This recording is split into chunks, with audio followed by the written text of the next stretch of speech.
Well, hello, Warrior fans. Yeah, it's Scott again for one last wrap up episode of DUBS Playoff Watch. Um, I wasn't going to just leave this hanging where I didn't upload one more edition just because the Warriors had lost. That didn't seem right. As heartbroken and as dejected as I've been since their last loss. It's literally taken me these 3 days to try and think about doing this. So we're not going to focus on the last two games, other than saying that we know, right. You can't win. Well, they can if they shoot exceptionally well, but the Warriors 2021 turnovers can't win that way, and equates to 13 to 15 steals, and this is respectively speaking between the Lakers game and the Grizzlies game. And the Warriors did not shoot great, and they still made it a fantastic game. Again, they played with 8 guys for the last 20 plus games. So physically, emotionally, mentally, extremely draining. It's a grind, absolutely no question. They did an amazing job making this incredibly exciting all the way to the end. Just a shot here, missed shot by the other team. LeBron doesn't hit that clutch three. Warriors in the first round already playing. So just heartbreaking. And but the Warriors did, they exceeded expectations if you compare to where they were at the beginning of the season. And oh yeah, before I forget, of course I have my playoff jacket off because I said I would wear it. I was committed until they got out of the play-in tournament. Well, they got out, not the way we want it, but they're out. So the jacket had to come off. Thank goodness. After 5 days, I think it was 6 days. It's a long time to be wearing a jacket, especially in this kind of weather. But I'm not going to. It's 3 days old now, so I'm not going to focus on that today, other than what we already talked about in terms of the stats and where they fell short. We all know where they fell short. Players know, coach knows, organization knows, and had they had a healthy Oubre, a healthy Wiseman, even Pascal, if he had come back earlier and been able to play, even Damian Lee. All these guys could have been huge contributors just to put them over the edge, because it's all they needed was that much in either game, and just fell short. So I know it's tough as a fan. I know it's tough on you fans, but my heart goes out to the players, to the team that gave, those 8 guys especially, that gave it everything they had to try and overcome all the challenges that they had with all the people they were missing and the injuries. What have man, even Clay was. You saw Clay on the sidelines, man. He was having all kinds of struggles because he couldn't be out there to help him, and you could just see it. So I can't wait till he gets back. One of the reasons why I have this Splash Brothers shirt on is because looking forward. We got to look forward. You know how it is throughout life. One door closes, another one opens. And the end of the season for the Warriors, as tough as that may be, man, the very near future already looks bright with a healthier squad going into next year. I mean, Steph and Draymond made it out healthy. Now Steph played for a month plus with evidently a hairline fracture in his tailbone. Unbelievable that that he could have done that with all the contact that he took and the number of times he went down and how he played and the number of buckets. Man, what heart he showed through this whole thing. So, and I'm glad that he's going to be able to have time to recover and be ready for next season. And who knows what happens? Talking about Olympic team, whether he's going to play or not, we'll see. But as I said, we're going to look forward. We are going to talk about what we know from this season. We had a lot of young guys, a lot of guys right out of the G League, a lot of two-way contracts, and that was part of it as well. Even though guys stepped up, played their hearts out, and saw guys develop, which was fantastic. Still didn't have the additional veterans, like when you're missing guys like Iguodala. Clay's the obvious one we already talked about, but Iguodala, don't forget, he was there before as well. Sean Livingston was there before as well. There's a lot of veterans that were coming off the bench before, and didn't have that. So, as I said, we're going to start to look forward, and I'm going to play a kind of end of season press conference, some clips from the GM Bob Myers, and of course Coach Kerr. When it comes to Bob Myers, going to be talking about Clay, and then Coach Kerr is going to be talking and responding to a question in regards to Oubre, and then we have another clip from Bob Myers regarding Oubre as well. And this is not going to be the Kelly Oubre show. But he did play a valuable role after they started to fit him into the scheme, into the system, especially coming off the bench. So he ended up averaging 15.5 points per game and 6 boards over the entire season. That was a huge loss when he was lost to the squad. And the way he plays, his demeanor, his attitude on the court, that as well could have made a huge difference. Obviously, the injury to Wiseman, as we mentioned, Pascal, but Oubre contract. That's going to be, that's part of the question. He's obviously going to be exploring other possibilities and opportunities. So it'll be interesting to see what happens there. Steph, of course, he had an opportunity to sign an extension before the season started and passed on that. Now that was because there were other opportunities at the end of the season and before next season starts. So the max deal would have been for 3 years and about 156 million, would have run through 2024, 25. Let's see. Now, evidently, he could sign a 4-year deal after this season, which is now, or a 5-year deal after that, according to Bob Myers, which he explained on 95.7 The Game.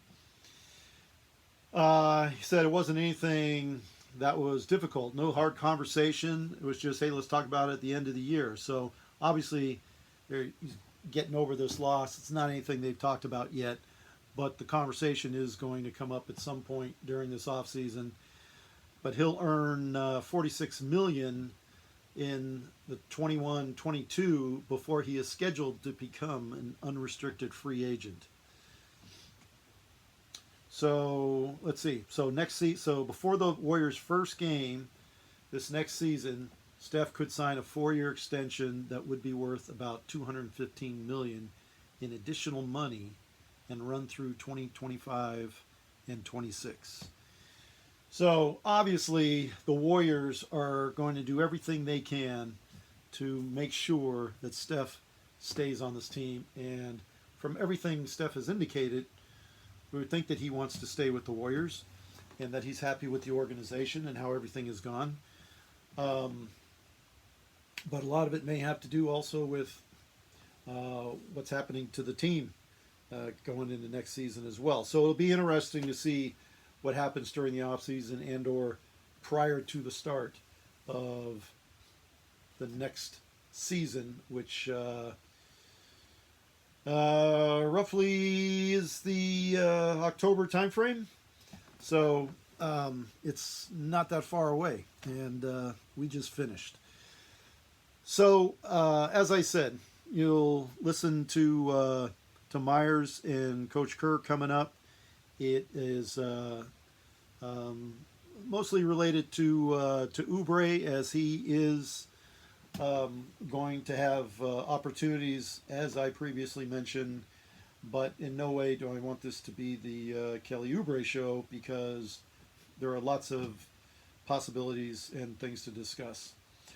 But I'm going to take you there now, and I'll be back after. And then we will talk about the others. And again, it's not just Kelly Oubre show. There will be Klay Thompson discussion coming up first and right now. ESPN. Bob, I got a couple for you, but you mentioned Klay just now. Is there any clarity as we sit here after the season about when he'll be able to return next year? Yeah, Nick, I don't know that it'll be the start of the year. We'll see more as camp gets closer. When I say start of the year, I mean game one. I don't know if that's realistic or not. That'll be less than a year. I don't know what the day of the season opens up, but I think that'll be 11 months. I don't know that that's realistic. What we're focused on is when do we expect Klay to be Klay? And I don't know if that'll be January, February, March. It's too early to say. So I know that's not an answer that I'd love to be able to tell you exactly what it is, but until we get closer, I don't know. But we're not going to throw him out there if he's not ready. And he's doing everything he can to get back. And for someone that's covered us like you, I want to talk about Klay a lot, but I'm reluctant because I don't want to use that as an excuse. I don't want people to think, well, when Klay comes back, everything's going to be great. As great as he is, and it will help a lot, we have to look at our team and say, Klay will be a huge addition, but there's other areas where we need to improve on as well. But I don't know exactly when it'll be, Nick. You're a big free agent, and his role fluctuated. He was in and out of the lineup. He did kind of have some success off the bench late, as more of a small ball four. Would you like to see him continue with you guys? And if he did, what would you envision his role as? Yeah, it'd be great to have Kelly back. I mean, he's really, really talented. Obviously, it was tricky at times, like finding the exact right role, but it was tricky for me, honestly, with the entire roster to put the pieces together this year. You guys saw that. It was a struggle. He's a free agent. He's going to have to decide what he wants, and we will have that discussion. I said it before, Klay's going to start when he gets back. Would Kelly be interested in coming off the bench? That's a question only he can answer. So he'll weigh his options, we'll weigh ours, and we'll see where it all goes. But really like Kelly, think he's got great potential to be very helpful on our team, and we'll see where it all goes for him. Topic. You've been on record as saying you'd like to bring Kelly Oubre back. I don't know if you've had your closeout interview or not with him. How confident are you as we sit here today, knowing that things can change in free agency, that you will be able to bring him back going into next season? Yeah, Nick, I don't know. I don't know what his market will be. I don't know what our ability will be. But he did help us when he moved to the sixth man role. I know that was much discussed throughout the year, and I thought he handled it well, especially when we played him more at the four. I thought he was pretty productive for us. He went through a lot this season, obviously, new team, hearing all the noise that he heard and then not starting, and I thought he handled it well. I mean, he got a lot of questions about, do you want to be back? Do we want him back? But for the most part, I think he could have helped us.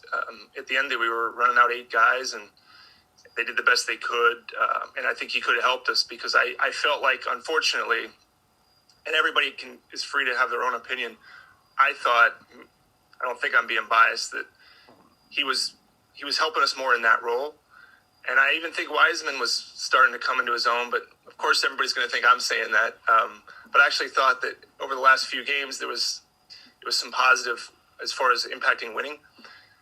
So we view that with Kelly, but Nick, I can't say I think he helps us, but I can't predict what the market will be and all those things. Did he make it clear to you that he would be willing to return in a bench role next season? We didn't specifically say, are you coming off the bench or not, but he did make it clear he'd like to be here. He did say that. And I think I think you even asked him about starting and if he'd be okay with that. I don't, organizationally, we didn't look at it as much as starting or not. I think I don't mind a player that says he wants to start. I think that's fine. If you were on our team and you said I want to start and you didn't, say great, you should.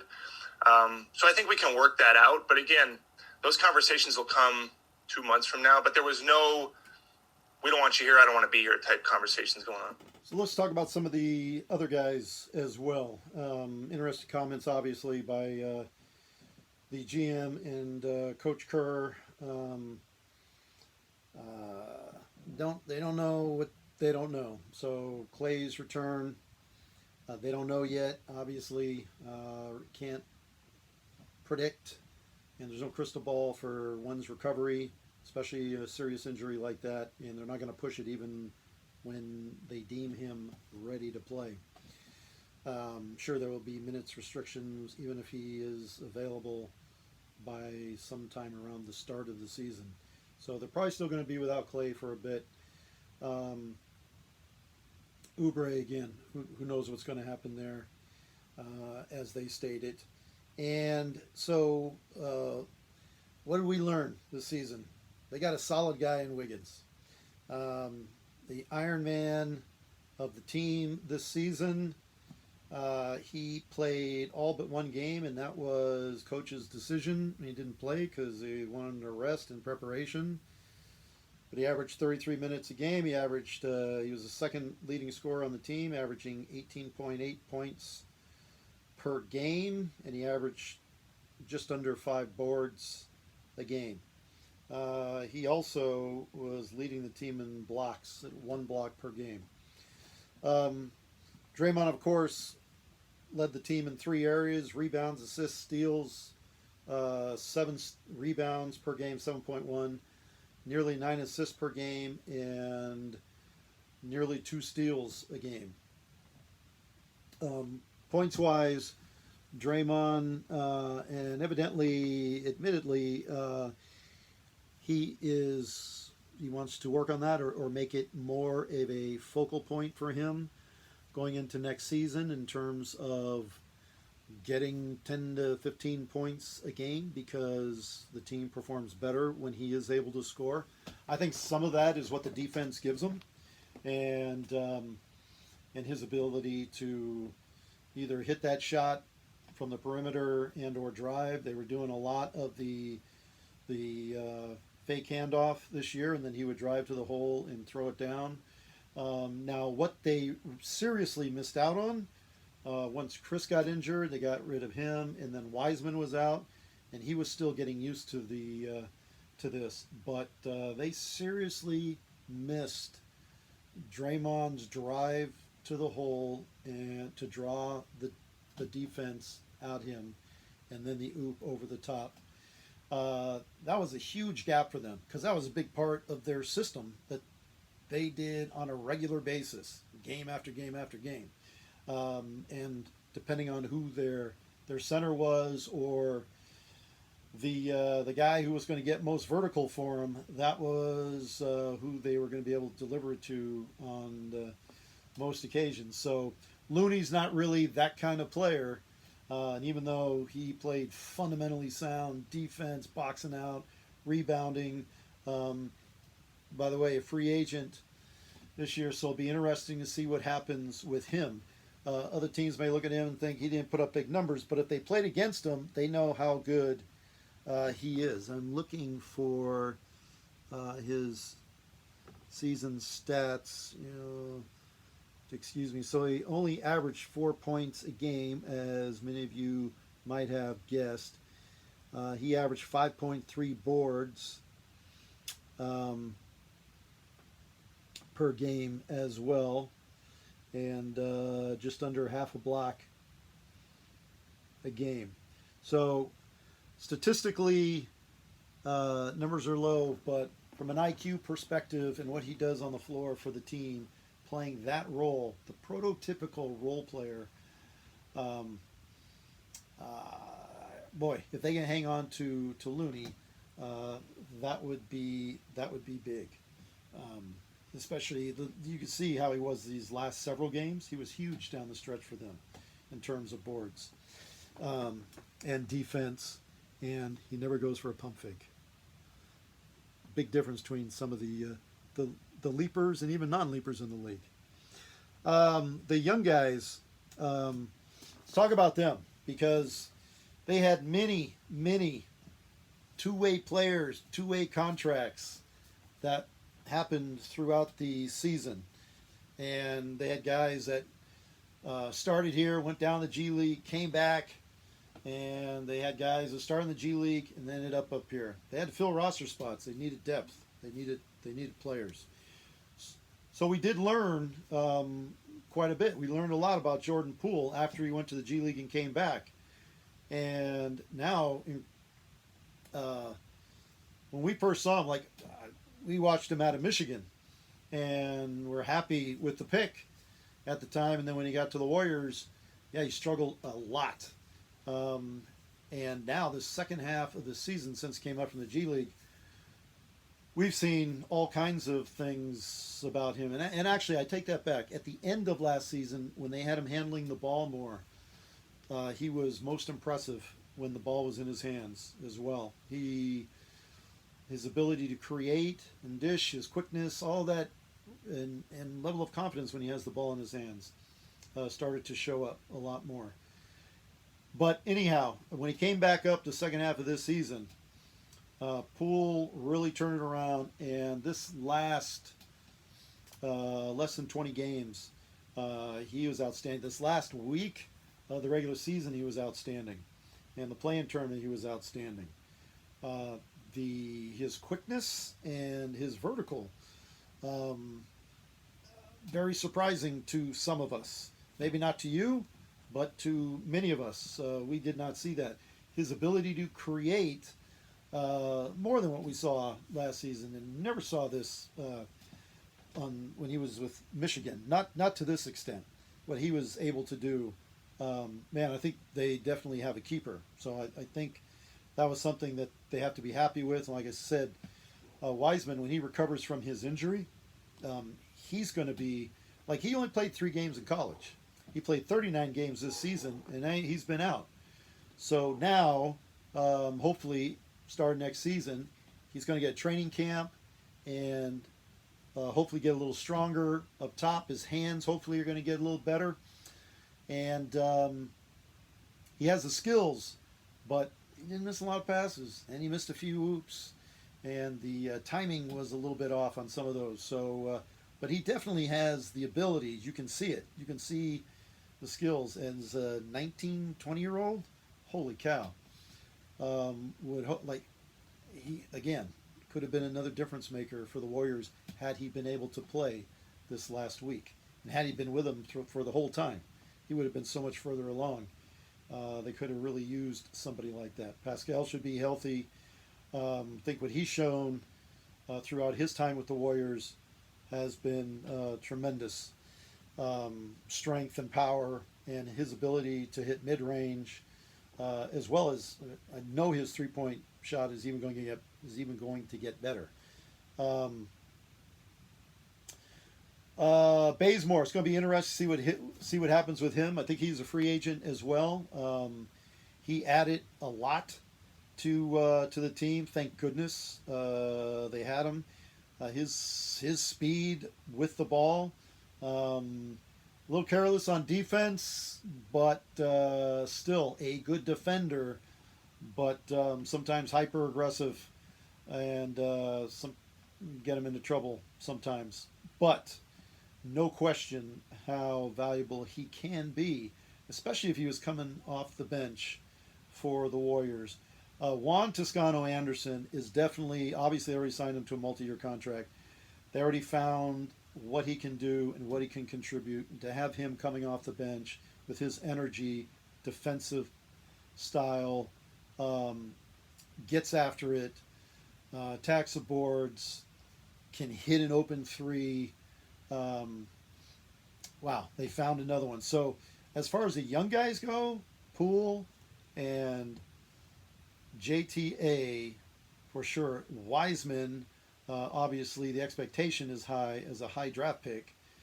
So I don't put him in the same category. However, he is, I think, Poole and JTA are further along than Wiseman is. So beginning of next season, hopefully with Wiseman's recovery, that's going to be something we can all look forward to. And like we had Looney coming off the bench for Wiseman, that would be if they were healthy, and I don't know who the other five would be unless they looked at JTA to fill that role. But they're going to be making other moves throughout the offseason, so it'll be very interesting to see what comes of that.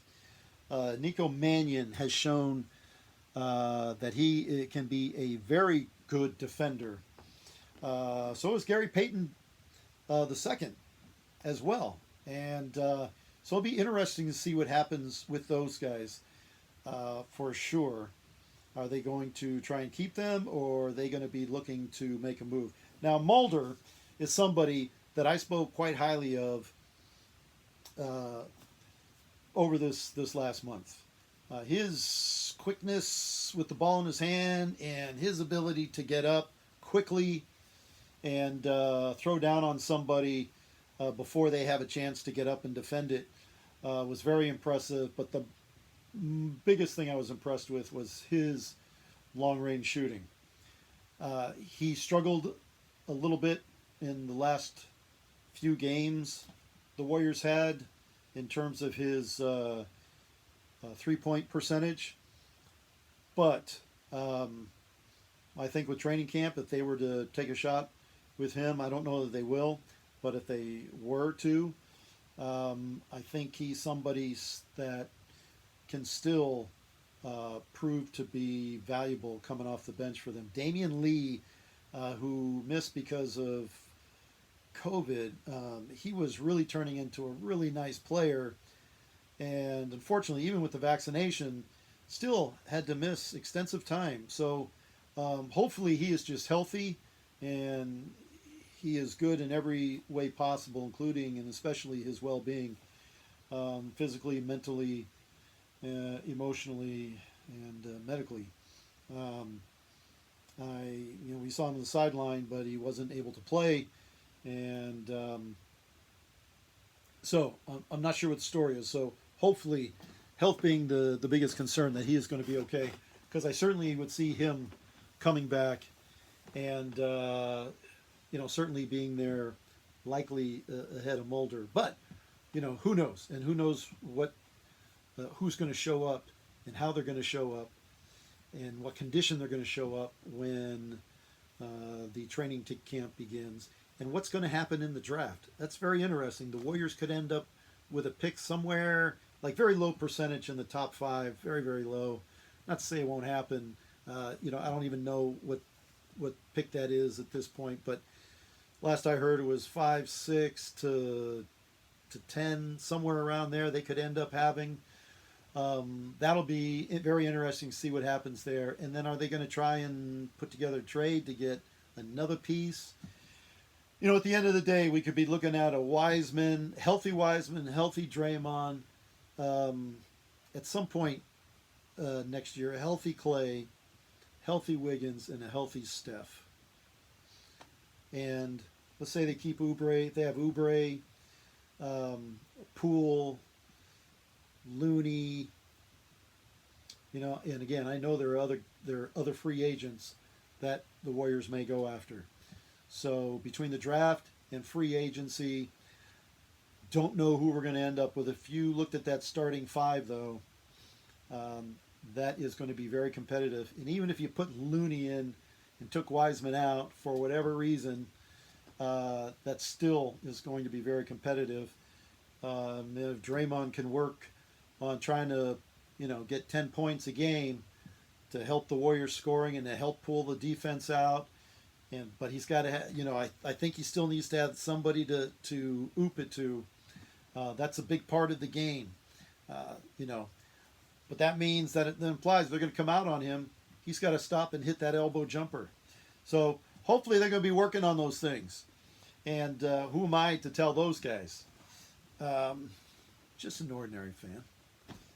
But anyhow, it was a very exciting season.